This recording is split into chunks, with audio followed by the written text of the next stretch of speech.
All right. Hello, everyone. Welcome to Court of the Rings here on this Friday. We're continuing with our Before the Shadow previews. Thank you very much to Matt Elliott, Scenario, for doing the preview of Cardolan last week. I was actually out on vacation for a couple of days, so that's why I wasn't able to attend. And he did a great job. You can find that archive on YouTube.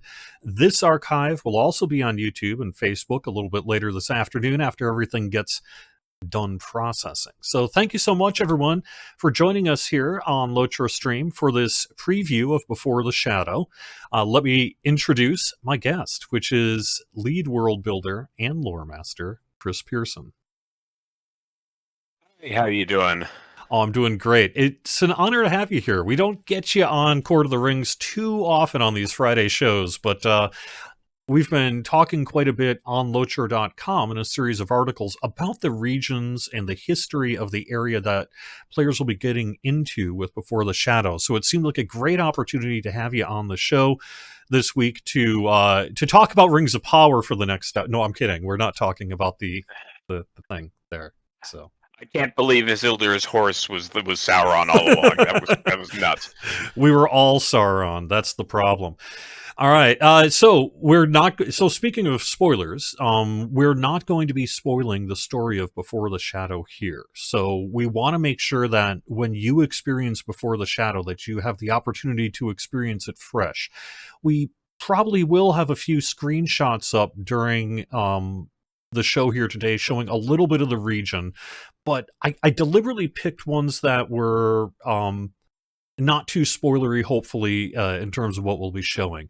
But we are going to talk a little bit about the setting of Before the Shadow. What's going on as players initially approach it? What happened in these regions in the past? And how does it tie to the existing story that, most players have had a plentiful opportunity to experience in the Lord of the Rings Online. So we are going to talk about probably some of the earlier book stuff a little bit. We will get into that, but we're not going to spoil Before the Shadow here. So there we go. Darn. Yeah. So I thought it'd be worth mentioning a little bit about these articles, that a lot of the raw data that essentially made up the specifics of these articles came from these region profiles that you put together internally for the team, for I believe maybe some of the approvals processes and things like that as well. But it's a pretty extensive document. So can we just kind of talk a little bit about how do you approach putting together such a pretty lengthy document here for the Lord of the Rings Online when we're planning to do something like Before the Shadow? Well, when I'm doing a personality for a new region, the first step obviously is research. I comb through whatever I can find in the primary sources, mainly in Lord of the Rings, in the appendices, the timelines in the appendices. In this case, for this region, there's a fair amount in Appendix A that of Return of the King that pertains. Stuff in the background information in the sources we're not allowed to directly use. I make sure to be familiar with that as well, so I'm not flagrantly contradicting anything. And then I try to assemble it all into usually a chronology to start, to get all of the events and the facts and the major figures straight that we know about, and that helps sort of establish what the gaps are in the timeline, because there's always gaps that we can then fill in. So once I've got that and also worked up a basic planning map for the region, I can then start to develop the story based on characters we want to introduce, characters from the books that we want to bring in, plus our own characters, and basically fill out the timeline so that there is a consistent, a history of fairly consistent density throughout usually the Third Age. Sometimes, in this case, because we deal with with a chunk of Eregion in this update. There's a fair amount of Second Age stuff in there as well, and that usually evolves into essentially writing a mock historical chronicle that's like a novella, basically. Yeah, it's a big document. I mean, we're It's not a talking something big small document. here. Yeah. Yeah, no, it's. I'd say they average out between 15 and 20,000 words, which is a lot, and it's asking a lot of the designers to read through all of that and process it. But what this does for them, what my hope is for them, is this consolidates all the information that they need to do this area. Anything that they shouldn't need to go pouring through the books like I do. Hmm. In order to save them time and effort, everything should be self-contained. So, and this is, I present way more information than they can or should incorporate into the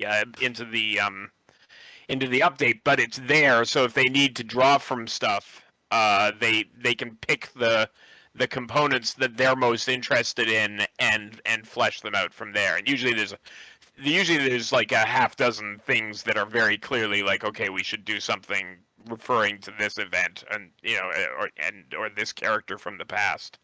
It was certainly But they very helpful when we're putting together these kind of articles to be able to share just a little bit of it, because it really is just a little bit that I shared, because a lot of it wasn't meant for public viewing as well. But some of the history in that, it's really nice to be able to have that kind of thing to share with it. It's a big process though.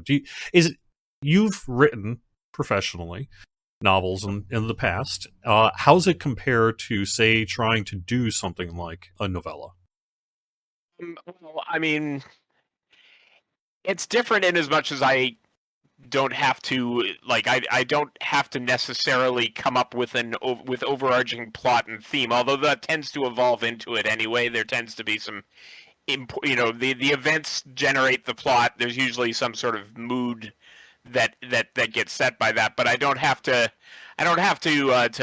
like worry about character development as much, Yeah, yeah, yeah. that sort of thing. So it's um much more akin to writing a role-playing game source book, as opposed to a novel, which I've done both of those. And that this is much more informational. With hopefully enough mood in there for people to get the sense of what we're going for in a particular setting. All right. So Before the Shadow is going to be bringing players back to an earlier time in our game's current story. So how would you describe the way that we fit it essentially into the rest of the story that's already happening in the earlier parts of the game? What happens before? Yeah. It is essentially a prologue to the story from a different perspective from the ones that people have played before. So, we know what the prologue is in the Shire, what the prologue is in the in Ered Luin, in Breland, and all the stuff we've done since then with the High Elves and the Stout Axes and the Bjornings.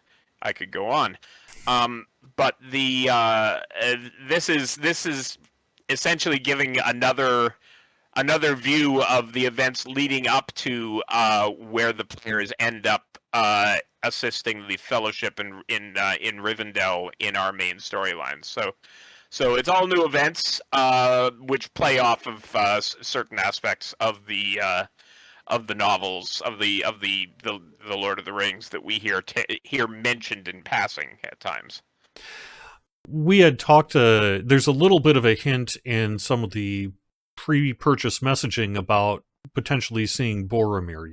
This takes place before the Fellowship is formed, as they're sort of traveling to that area. So that kind of gives, I think, probably at a pretty decent sense for players where about in the main story of the Lord of the Rings this is taking place. It's taking place as people are heading, over to what becomes the Fellowship.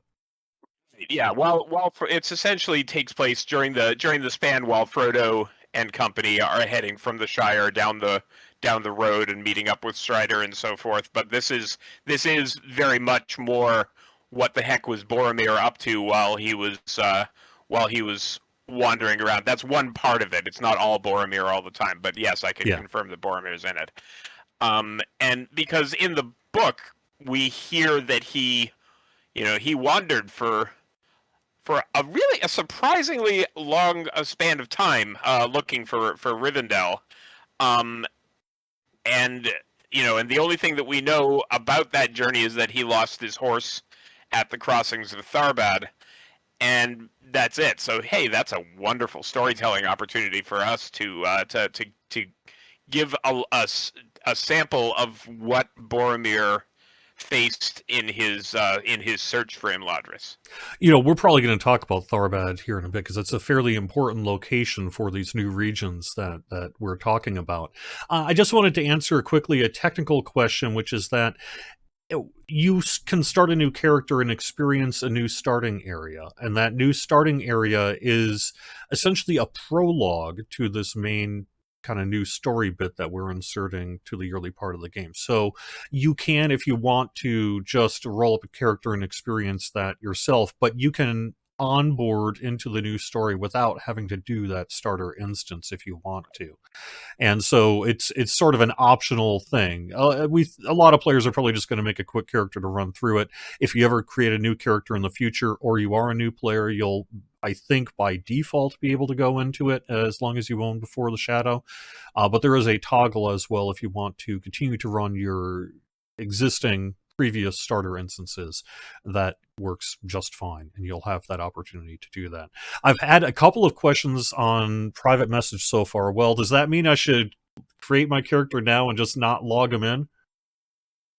That'll work, I think. I don't see any reason why that wouldn't work, that you can just create a character to log into to play that starter instance if that's what you want to do. Not like it takes forever to make a character, but you can do that if you want to today. I've had a couple of people ask about that. So, all right. So as players are logging into the game with these new characters, we had talked a little bit about the fellowship portion in Boromir, but what in general is transpiring in the world of Middle-earth? We're back at the point when the war is still a distant rumor, that there's trouble brewing in the south. There are all kinds of refugees flowing up into the lands of Eriador, out of Dunland and other and where Saruman is whipping up trouble, and they're bringing rumors of conflict down there.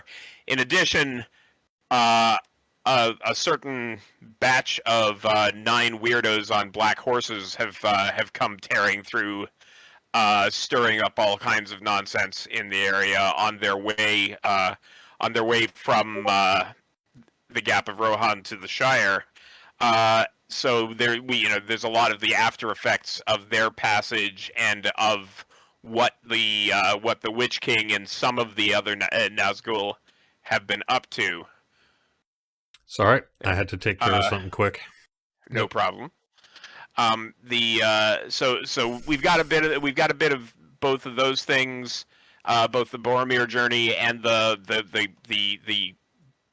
burgeoning war, and also the Rangers just generally dealing with the fact that the Barrows are being stirred up, that orcs have become more active as Sauron's asserted his authority, and we get a chance to explore some of the history of the area, both going back to the height of Eregion and also of Arnor and Cardolan.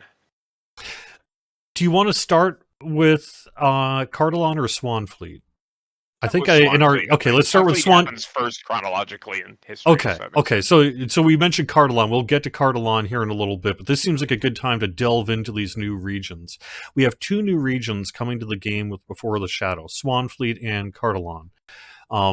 And we've not explored these areas at all, really, to this point in Lotro. So let's start with Swanfleet. It's a wetlands area. Oh gosh, I'm trying to say things out loud in front of the lore master. Mithathel and Glondween. Mythithel, and the Glanduin. Yep. Okay, rivers that was once home to the elf realm of Eregion, which has lain largely desolate following Sauron's devastating wars of the Second Age and environmental destruction caused by men. Both of these areas really fell victim to that. Maybe less so Swanfleet, but how did Swanfleet end up in a state that was once so beautiful that even Galadriel sort of took it under her wing, but which eventually became abandoned by her? I mean, what happened to it is Sauron happened to it.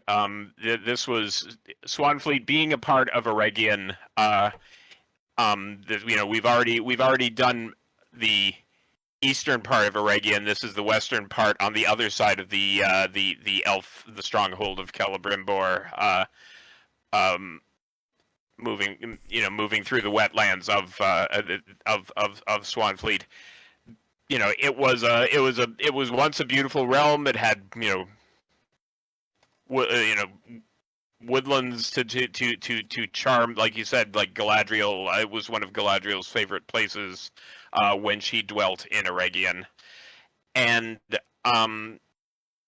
but that all changed obviously when Sauron came through and launched his war against the elves and destroyed Eregion.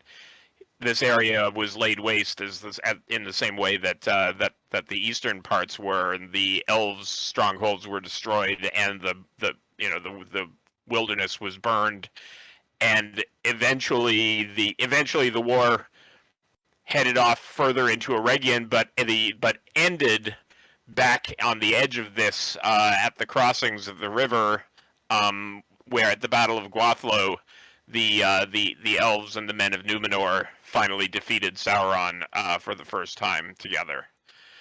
So that's a lot of warfare, particularly with an enemy who was basically pursuing a scorched earth campaign against the Noldor because they wouldn't they refused to give up the Rings of Power. In addition, in the years after that, when Numenor continued to flourish, they did a lot of hewing down of forests in Middle Earth and to build their ships. So there was a lot. The Numenorians themselves did a lot of damage in the time after Sauron was defeated. So, most of the major damage was done by Sauron, but the men of Numenor didn't exactly help. And in the years of the Third Age, since people dwelt in this, since the elves dwelt in this area, it's reverted to a form of wilderness, but not the same glorious beauty that it was in Elder Days. Sorry, I'm doing some live editing on our imagery here. I had this set, but for some reason these things aren't showing up when I actually flip it over. Some kind of weird XSplit issue today, so I kind of had to just do it live.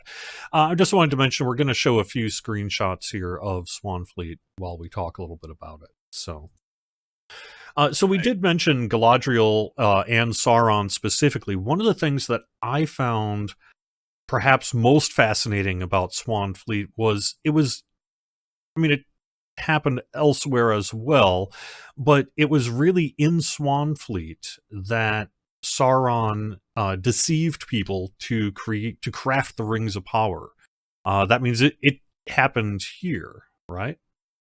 It definitely happened in the image that you've got up right now is a stronghold that we've fleshed out called Caras Galebrin, which is in Lotro, the former stronghold of Celebrimbor, and the Gwaithemir Dain who forged the rings. So yes, Sauron did dwell here for a time in his form as Antheron, the gift giver, when they were forging the rings, and worked in the ring forges, which we've already seen in ruined form in Eregion, but we'll get to revisit them to see them at their height as well. So this had been a longer process. We talked about the wars of Sauron, but there was also a kind of a lot of, could you call it Sauron politics that sort of happened in the Swanfleet region? I mean, in as much as he was mainly just concerned with getting the rings made, so the politics was deceiving the Noldor into thinking he was a good guy who wanted to help them achieve their end of making these wonderful jewels that would help them preserve their realms and the realms of other of other races. Um, and obviously he had an ulterior motive. I don't think that's exactly a spoiler. And and returned from Mordor with the One Ring on his finger, and and wrought his vengeance upon the elves when in order to regain the rings that he'd helped them make for him. Okay, so we talked about sort of elves. I think in particular, we could maybe. There's a lot more. I guess we probably could say about Galadriel's stewardship, but maybe we should save that until we discuss sort of the realm of men, the race of men capital. Peoples of Middle Earth, because they also have been heavily involved in both Swanfleet and Cardolan over the years. Yeah, much more so in Cardolan. They colonized in this area. The city of Tharbad was one of their early colonies in the north of Middle Earth, and that lies at the edge on the river Greyflood between Cardolan and Swanfleet. As for Galadriel, she had actually moved on by the time by the time Cardolan came about. She moved on to what eventually became Lothlorien when she decided she could no longer remain in Eregion. So she was kind of off the table by the time Cardolan came along, but she had contact and friendship with the early explorers and kings of Numenor Yeah. who came who came up the river to Swanfleet. But wasn't it ultimately the environmental devastation wrought by the Númenóreans that in part left her to abandon the land? That did in part. That definitely didn't help. Obviously, Sauron's influence was one of the main factors that made her decide to leave. She didn't know necessarily that it was Sauron, but she didn't approve of what Celebrimbor was up to with the rings, and decided to vacate for distant lands. But her husband Celeborn stayed around and kept helped keep watch over Eregion and over the stronghold of Celebrimbor, basically right up until its fall, when he helped Elrond get the survivors up to Rivendell. Is there anything else you want to mention about maybe Swanfleet in particular before we talk? Let's talk a little specifically about Tharbad, perhaps. Sure. I mean, Tharbad was a trading city, originally a colony, basically the farthest up the Guathlo River that the Númenóreans sailed when and it was originally colonized by Númenórean explorers. Largely as with most of Númenor's colonies in Middle Earth, largely at the start, so they could have the timber to build their fleets back in Númenor, because Númenor itself was depleted. The As time went on, it became much more of a hotbed area for conflict between the Númenóreans and the hill folk who lived in the area. And it was early enough that it predated a lot of the places that we know in Middle Earth that the Númenóreans dwelt, like Anúminas, like Osgiliath, and Minas Anor and Minas Ithil. This was one of the early colonies, and it was used as the Númenórean presence in Middle Earth swelled, and especially after the fall of Numenor and the survivors fled to Middle Earth under Elendil and his sons. Tharbad became a very important crossroads trading town. It was essentially on the border of the territories controlled by Arnor in the North Kingdom and Gondor in the South Kingdom, and at those kingdoms' height, it was essentially the boundary between the two, and it so as a result, being at the one of the few places where you could cross the Guathlo, which is one of the mightier rivers of Eriador, it was of high strategic importance and became sort of a commercial commercial hub for the Dunedain. Is it safe to say it was While essentially a choke point along the old road, or the old essentially, yeah. I mean, it was it's not quite like in a Constantinople type like choke point between two different realms, but something similar to that. The main north-south road between Arnor and Gondor passed over the Grey Flood River here. So this is where the Dunedain basically held the boundary between their two realms.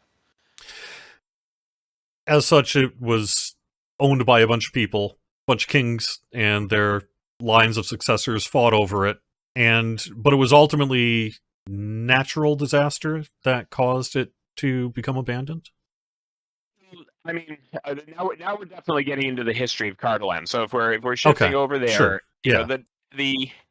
Cardolan was a part of Arnor, which was the great North Kingdom of Elendil, and remained a part of that. It wasn't the heart of the kingdom that was up in Arthedain where the king dwelt. It wasn't quite as backwoods as the lands of Rhudaur to the east, which was largely hillfolk. But it was sort of a middle ground that was much more of an agrarian and trading region, via forestry, all that kind of thing. That was vital commercially to the survival of Arnor, particularly as its frontier with Gondor, back when Gondor controlled everything up into Dunland and Enedwaith. But an interesting thing happened that Tolkien mentions but never really gets into any kind of detail about, which is in Arnor, after the reign of King Eärendil, there is a problem with the succession, and he never specifies exactly what the problem with the succession is. So that's a good opportunity for us to come up with some story ideas. But essentially, the realm ends up fragmenting into three different kingdoms, each of which follows one line of his family. And the main line, the one that eventually prevails, is the one up in Arthedain. But Cardolan also comes out of it with a king of its own, as does Rhudaur.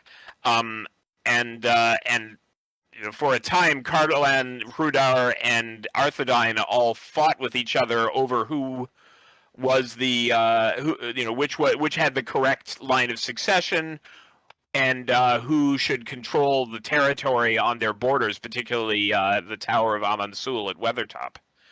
And those wars went on for centuries, off and on, and they were amplified a great deal in intensity by the rise of Angmar, because the servants of Sauron, particularly the Lord of the Nazgul, had made it their task, while their master was out of power and in exile in the east, had made it their task to damage the children of Numenor, damage the Dunedain as much as possible.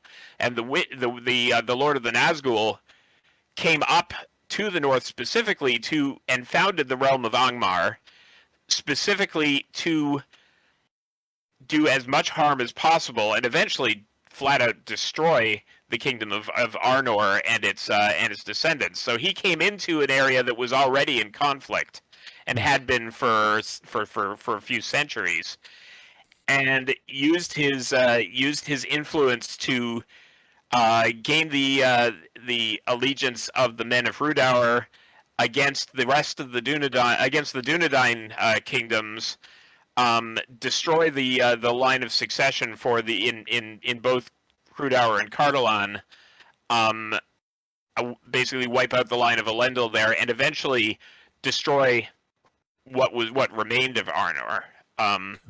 So he had a very long game, being a Nazgul. He had the time, but the Witch King, which is what he was known as when he ruled Angmar, essentially came up specifically to destroy Arnor and pulled it off. And the fall of the decline and eventual fall of Cardolan was a huge part of that.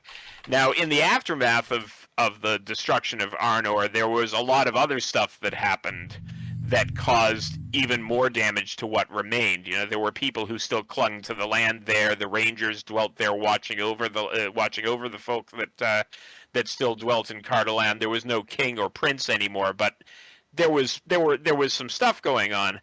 But two things happened in the middle and toward the end of the Third Age that changed that. One was the Great Plague arose out of the east, which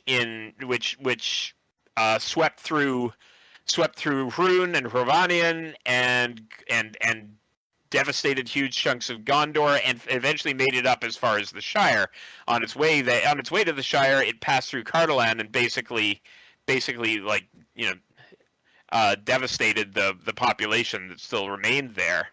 And then in the aftermath of that, there were a couple of terrible winters, particularly the Fell Winter, which happened fairly recently, a couple 100 or 200 years ago, and the flooding after the Fell Winter, which was an extremely bitter winter that covered the land in inordinate amounts of snow.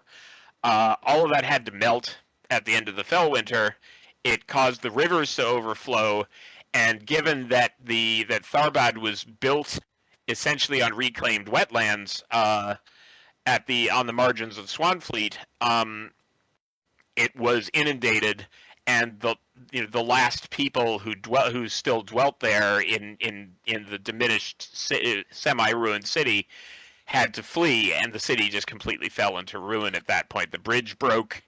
Travel between the north and south basically ended at that point, and except for occasional lone wanderers, and the crossings became extremely dangerous, which is why Boromir loses his horse there, because he has to ford the river, which is still swollen from the land changing from the water control measures that the Númenóreans put into place failing, and as a result, the area is just generally a ruined mess, and the only people who really come there anymore are the Rangers and whatever refugees pass through on their way up from the south. Yeah, I think we'll probably talk about the Rangers in a bit. Before I get into my next question, I wanted to ask you, Chris, go quick into the Discord settings. I'm going to actually turn your camera off, and go and turn back on auto gain on the input. You're scratching out a little bit, and I think we could clear that up live on the air here, as it were. 1 second while I gotta. So one of the things I found particularly interesting about the conflict in Cardolan. Yeah? Did you want gain up or down? Down. Down. It's somehow, I think, overcorrecting, or something's going on there. I have the best luck with microphones. How's that? I think it's okay. Okay. Yeah. It's a little hard to tell sometimes live on the air myself, but yeah. All right. One of the things I found particularly interesting about that conflict, you had talked about, I believe it was the Witch Kings seeking allegiance, people pledging to him. That's not uncommon for Cardolan, and they used a particularly interesting object sometimes to essentially enforce the rule that was taking place among some of the cultures that were in Cardolan already. And that was through the use of Vendasari? Sorry, yeah. An oath Which stone. is Yeah. right. Which is and the Vandasari are something that we've developed for the game as a it's always made me wonder. The Stone of Eric had always made me wonder what the heck is that, and why is there appear to be only one of them, and there's never any mention in the books of what its power is. It feels like it was probably something that Tolkien originally meant to do more with, but never really had the chance. There's mention that there might be something similar in a couple other places, but we never get to see them. But it's very vague, and he doesn't really get into it at all, which of course is where I like to really flesh things out. So I came up with this notion of the Vandasari, which are sort of, they were the seven Palantiri, we know about that the Númenóreans, that Elendil and his sons rescued from the wreckage of Númenor. But they also brought over 7 of these much larger stones that, instead of being used to look at things far away, could be used when an oath is sworn before them to essentially bind one people to another. The Stone of Erech was the one that they originally that the men of Gondor used with the folk of the White Mountains, to that effect.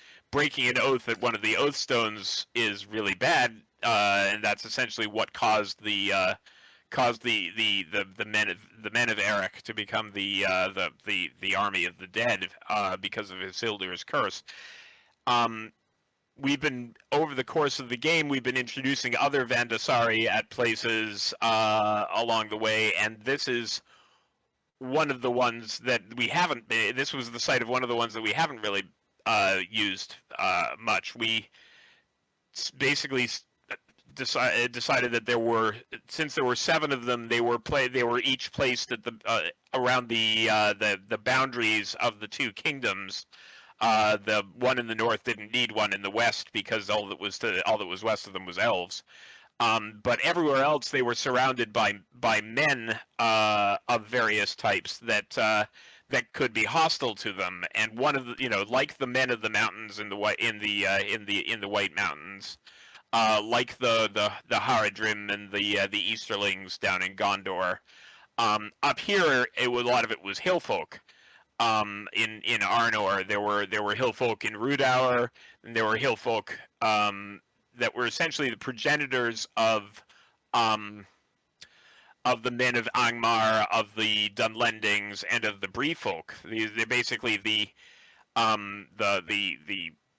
what Tolkien called lesser men. We try not to use that because that's a little.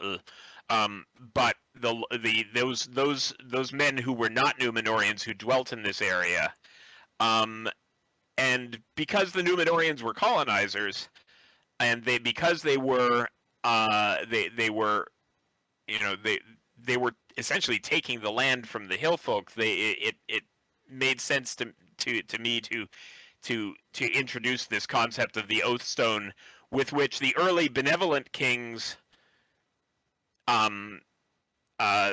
forged oaths akin to the oath of Eorl down in Rohan, where the two peoples would work for mutual benefit. But obviously that can be corrupted into just domination by the wrong people. Like, say, if the forces of Sauron were to get their hands on one, or even an unscrupulous Dunedain king. Yeah. So there was one of these, was the southern stone of Arnor, was set at it was placed at a tower in the hills of Cardolan, and it was here that the essentially the men of Arnor made peace with the hill folk who lived in the area and were able to coexist without open warfare between them. Obviously, that would become a major target for people who wished ill upon the Dunedain and upon the hill folk. All right, we are going to talk a little bit more about this, and there will be an opportunity for people to ask questions here in a little bit. Um, I kind of wanted to talk a little bit about sort of the whites, the Barrows that are in Cardolan. It seems like a thing, to put it colloquially.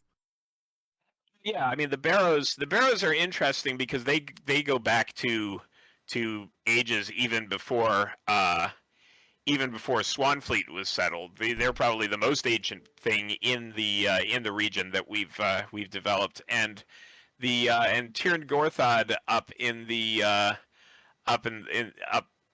northwestern part of Cardolan is essentially the southernmost reaches of the Barrow Downs, where Frodo and company get lost in their journeying.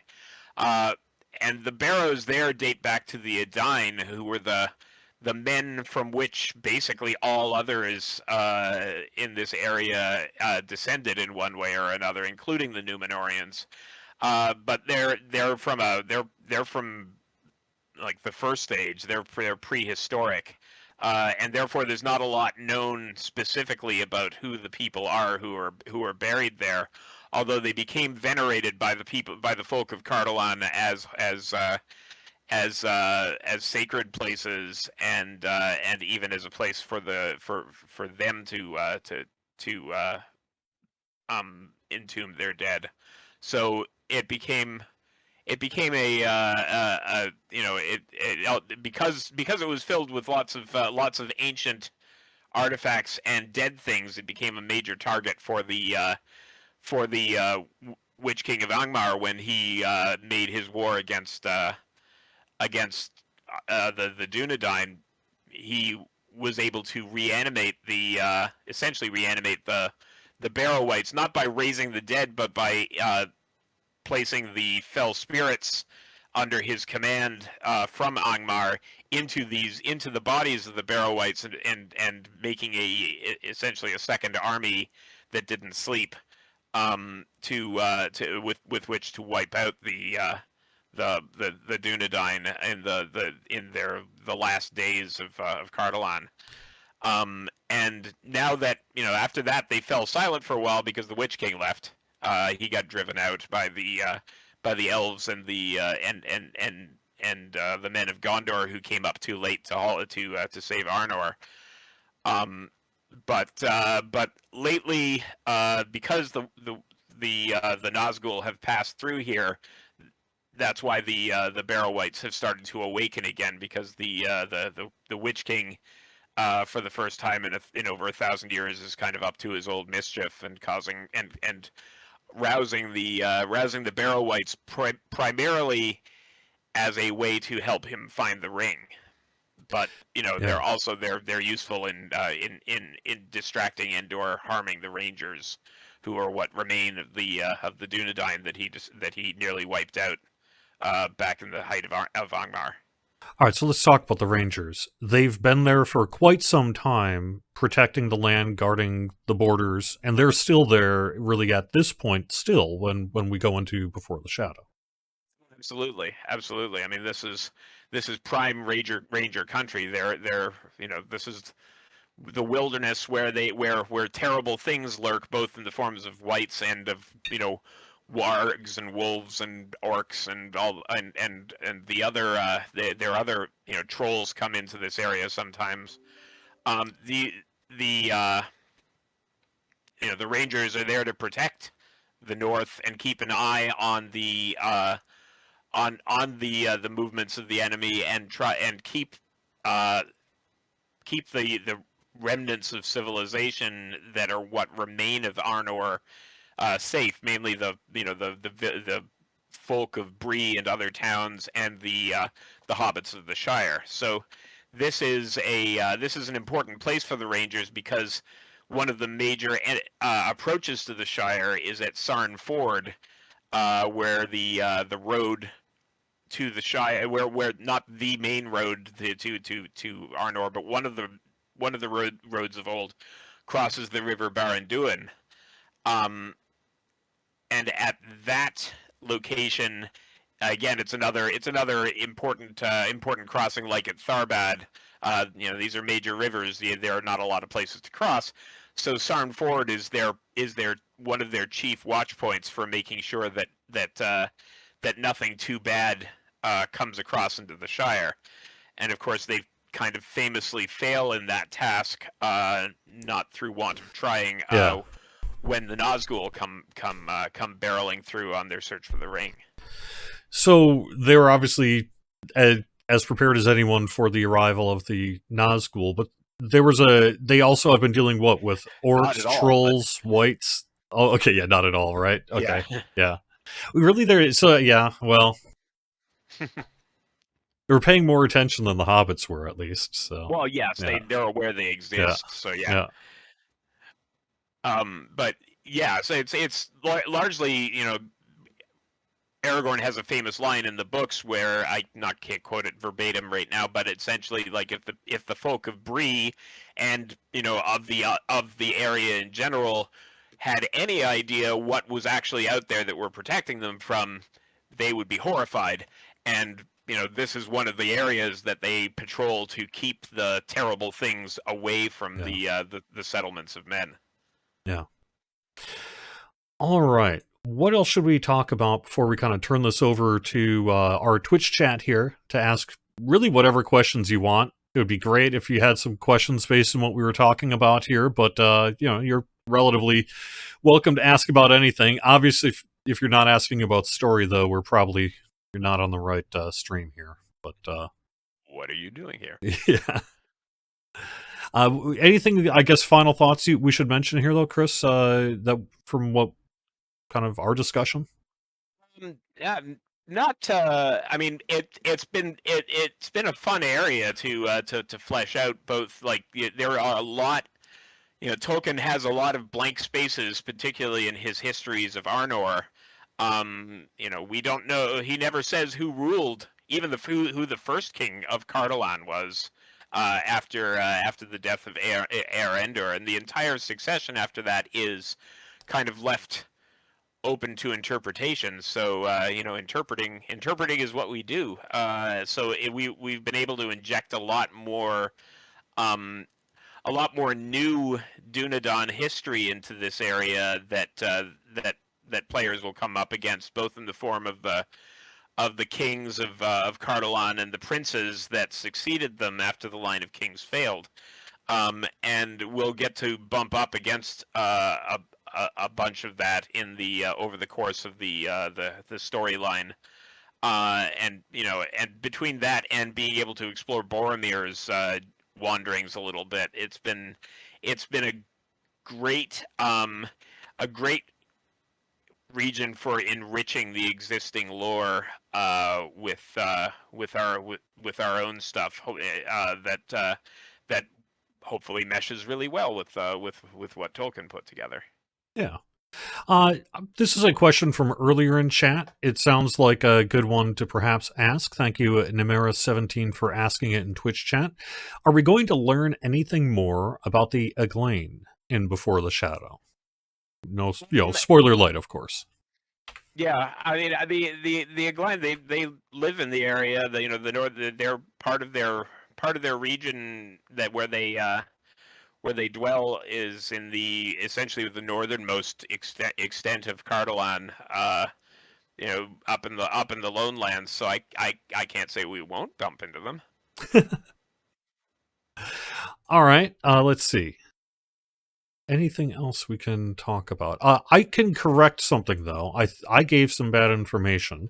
I was corrected after I answered this live on chat from someone who was better informed than me, and that is about pre-creating a character. I said it was okay.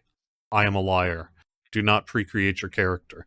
The selection of the starter experience is made at character creation, so if the player wants to experience the starter tutorial instance, they should create the character when before the shadow is available. Sorry. Can't get it right all the I did my best. But I was wrong.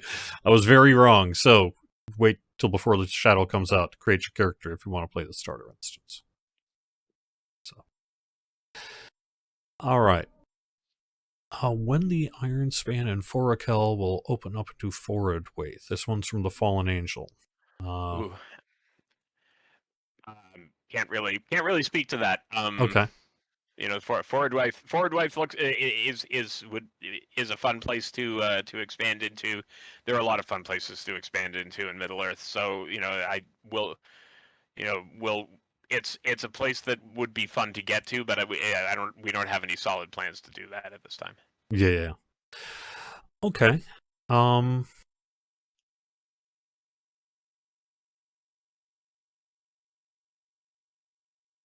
I'm looking at chat. That's what's going on. Sorry, Martin. I can't say anything about the question of will we see the Scouring of the Shire anytime soon. We recognize that that's certainly a big part of the story that we have yet to bring to the game, and surely someday we will. But I would not expect it to be super soon. So.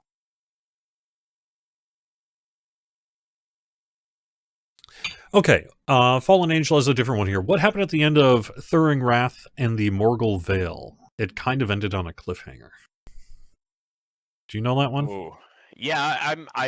I'm not totally familiar at this time with where that was left. I'm not sure what that. I know what happens there basically, but I don't know where the exactly what the endpoint was, so I'm not sure I can address that. Okay, sorry about that.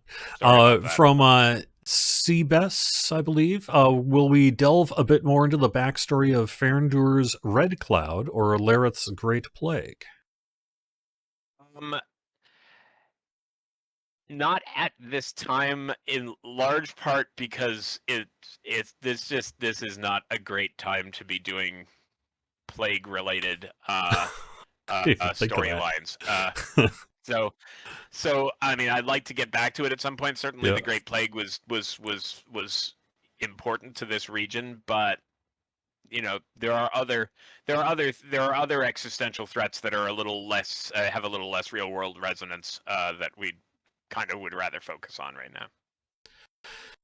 All right, Nemera 17. The backstory Radagast gave for the Ungol Edain was confusing. If skin-changing technique can be taught or tortured out of someone, why don't elves know how to do it?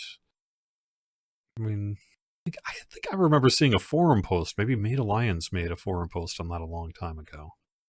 But I mean, that is a good question. Yeah. Maybe one worth exploring in the future. But I mean, this was essentially with the Bearfolk. This was because Radagast in particular is a master of shapes and hues, specifically in the lore listed as that, and unlike the other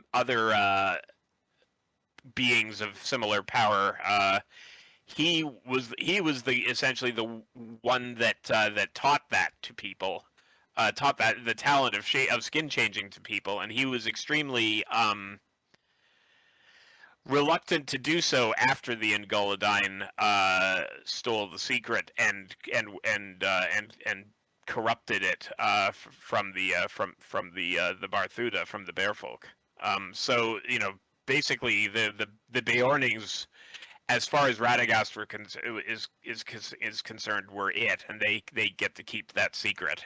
That said, it's possible that the elves, and particularly in old days, had some talents along those lines that are now lost, that could one day figure into the storyline. Certainly, they had their own powerful spirits that dwelt among them, but that would have been that's not a power that they probably would have retained as their strength diminished, and a lot of their lore was lost, particularly after the fall of Beleriand. I think we might have hinted at Duero Scholar's question in chat, basically saying when the floods devastated Enedwaith following the fell winter, Tharbad itself was ruined and ultimately deserted. This happened about 100 years prior to Boromir's journey to Rivendell. Are we going to get to see the impact of these events in this update? I think we pretty much confirmed the answer to that's a yes, right? Yeah, you So, get to visit Tharbad and see what's left of it, yep. and the land where it stands has sunk and been a good chunk of the city is still inundated and the bridge is down. So yeah, you get to see the after effects of the flooding, certainly. Denry Kamar mentions that there was a comment made that got a little press about we have enough stories for another 15 years. Someone had mentioned that we have enough content ideas to really go ahead 15 years. How far ahead are the stories written? Not 15 years, I can tell you that much. But it's not nothing either, right? Yeah, it's not nothing. We definitely plan the next year in fairly thorough detail, and to have a general idea of where we're going for the next several, at least until we get to the end of a story arc. So we had some idea when we were doing the Black Book of Mordor arc that it would eventually lead to through the dwarf lands and eventually culminate in Gundabad. And exactly how we got there sort of flexed and moved around along the way, but we the plan, the roadmap was mostly preserved. And we have a roadmap going forward too that I will not speak of right now. That'll give us give us the next few years, and then we have basic ideas for what to do in a bunch of other locations on the map as well that would each take potentially several years. So 15, I don't want to think about 15 years from now. I've been working on this game for 20 years, so that's Yeah. the time span gets concerning after a while. But We're just getting going. We're just getting yeah, going. no, Yeah. absolutely, absolutely, and I'd be happy to see it for another 15 Yeah. years, certainly. And look, Middle Earth is Middle Earth is huge and varied and has a lot of stuff. We're getting into area, stuff that's right on the margins of what we know, which is really amazing storytelling possibilities, and could we it's something that we could continue to develop for a long time to come. I like Minadler's question in chat. Scenario, had talked about how he was pretty proud of the way the Hobbit Cliff Village turned out in Swanfleet. That was during a stream last week or 2 weeks ago. How lore-based is that? It's lore based in as much as we know that the Stewards lived in this area when they first came across the Misty Mountains. We know that they did dwell in this vicinity. We know for a fact that there was stuff in the Angle, and that they spread as far down as Dunland. And after that, Tolkien, it's another patented Tolkien ellipsis. And so it seems like a great opportunity to have some hangers on still clinging to the land here that we never come across in the stories, because we don't really go to these parts of Middle Earth in the stories, and the hobbits are reclusive folk to begin with. So we bumped up against the Stewards before in Enedwaith, and some ruins of their stuff in the Angle of Mythyful, and so having a couple villages for them, it gave us a chance to play with some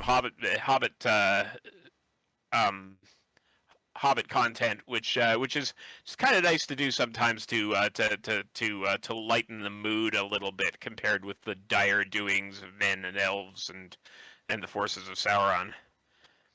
Well, I think that sounds like a pretty good question to wrap things up on. Stick around those in video chat for a few minutes. I'm going to I have just a couple of bits of news before I end the stream here after I say goodbye to Chris. But I think I'm going to say goodbye to you, Chris. We have a lot of work to get back to. And I really appreciate you spending the hour here with us, delving into the story of Before the Shadow. Nicely done, and thank you for joining us. Thank you for having me.